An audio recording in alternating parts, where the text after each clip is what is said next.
Checking out Sinner with I'm Ian. Ian, nice to meet you. So we're checking out Sinner here. Tell us a little bit about this game for people who aren't familiar with it. So Sinner is a Souls-inspired boss battler developed by Darkstar. They are a small group of veteran developers from China who are attempting to create China's first AAA standard game. It's indie, but it's that kind of Hellblade indie as opposed to Lost Castle indie. So the cool thing about Sinner is that when you start the game, you have a choice of 7 bosses, and you can fight them in any order you want.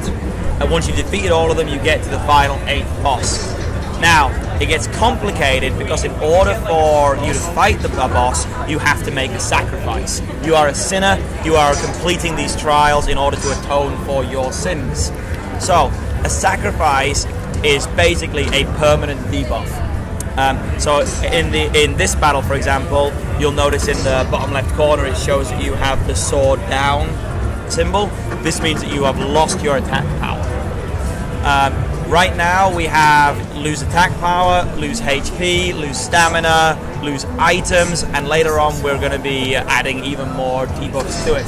So basically, unlike most games where you're leveling up as you progress, in Sinner you're constantly leveling down.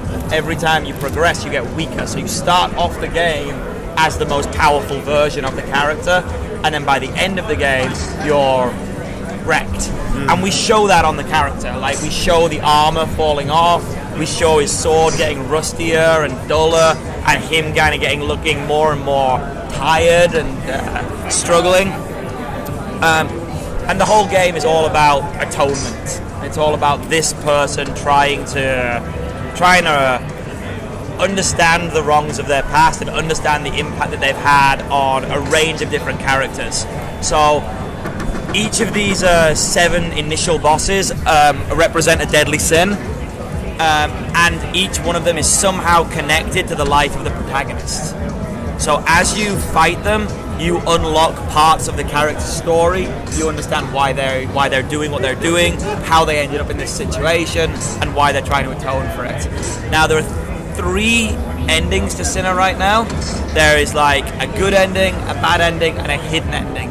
Each one, none of them are correct. They all give you a little piece of the lore, and they all fill in blank spots. The hidden ending is probably the one that will be the most kind of revelatory, and we want people to really be challenged to find out how you do that. If you hit re-challenge, you'll fight the boss again. If you hit respawn, it'll take you back to the hub world. But it's not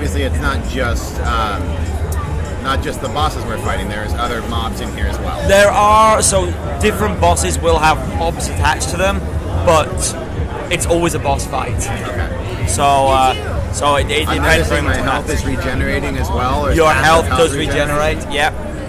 So that's one way we wanted to we have healing items. We wanted there to be the option of if you run out of those, because eventually you will be sacrificing some of your healing items as well, that you're not doomed. So how long has this game been in development? About a year at this point, and we're aiming for launching in Q1. And what's the name of the studio? Another indie is publishing it? Or we're the publisher. Right. The studio is Darkstar. Okay. And this is... What else would Darkstar be known for, if anything? This is their first game. This is their first game. The individuals in Darkstar have worked for companies like Blizzard and Konami and some other kind of big AAA studios, usually based in Shanghai. But this is their first game that they've done as a team. It's been in development for about a year now, Darkstar. With so many Dark Souls inspired games out there on the market, what do you think Sinner, what elements of it do you think are going to help it stand out? I think the sacrifice system is really going to excite people. The fact that you choose how you play the game, that you choose your difficulty, that you choose what you're going to sacrifice and when. The idea that the game's constantly getting harder. All of our bosses are on a base level difficulty, but because you're getting weaker, it becomes a game of balance. What do you want to lose and when, and how will it affect? Because, for example, you saw how easy those grenades made that boss, right? They made that boss a lot easier once you figured out the grenades. There is a boss that's incredibly difficult, but she takes all of your grenades and all your spears. So you're going to want to fight her early on, because otherwise you're going to be too debuffed. It's going to be really, really hard.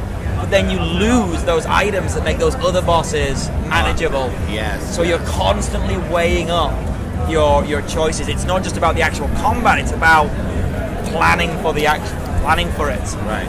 So it's kind of like the old, the Mega Man precisely. style It's like approach, where it's like, you can try to go for the weapon that will. Jeremy, did you?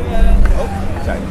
You can go for the weapon that'll make the fight a lot easier, or you can, just try to go with your regular buster and see if you work your way through it. 100% correct. And that's kind of what we wanted to do. We want to give the players like a little bit more agency than they usually have in this type of game, and we also want to cut out all the fluff. Like, we just wanted to, we all love the Souls series, but we don't all love the grind. And I'm one of those people that really struggles with the grind in the Souls series. Like, after a while, it begins to really fucking wear on me. Right. And this game, I think, does a great job of just cutting that out, but with still having enough going on, enough variety, and enough balancing to make it compelling.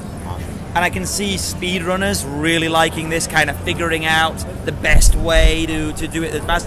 I can see super masochists really loving this, because they can throw away all their items at the very beginning and then try and take on the big bosses with nothing but their weakest weapon.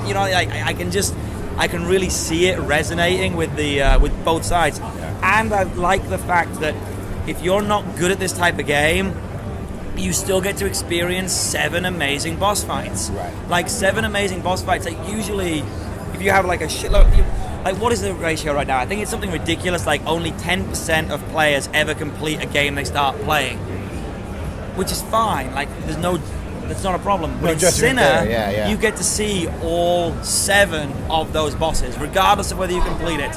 You don't get to see the 8th boss that you need to pass the test in order to get there, but you get 7 amazing, well-crafted... And you don't have to fight your way through a bunch of very difficult mobs to get to those bosses. So I feel like what we've created is something that's very player-friendly, while also very brutal and very punishing, which I think is a really tough balance to get. And we're already seeing people responding to that. Oh, yeah. So I think Sinner's going to stand out. I don't think anyone's doing something quite the same as we are. I think everyone's kind of aping the Dark Souls and doing everything that Dark Souls is doing, whereas we're not. We saw one thing that we really liked, and we've polished it, and we've made it our own. Mm-hmm. The visual style is very interesting, and also it seems like the controls are definitely a bit snappier, so a bit more responsive to the rolls and things like that. Obviously, the constant health regeneration, so there are definitely things that help it stand out. But yeah, thanks so much for taking the time to show me this game. It looks amazing. I can't wait to see the whole thing. Thank you very much for your time. I really appreciate it, my friend.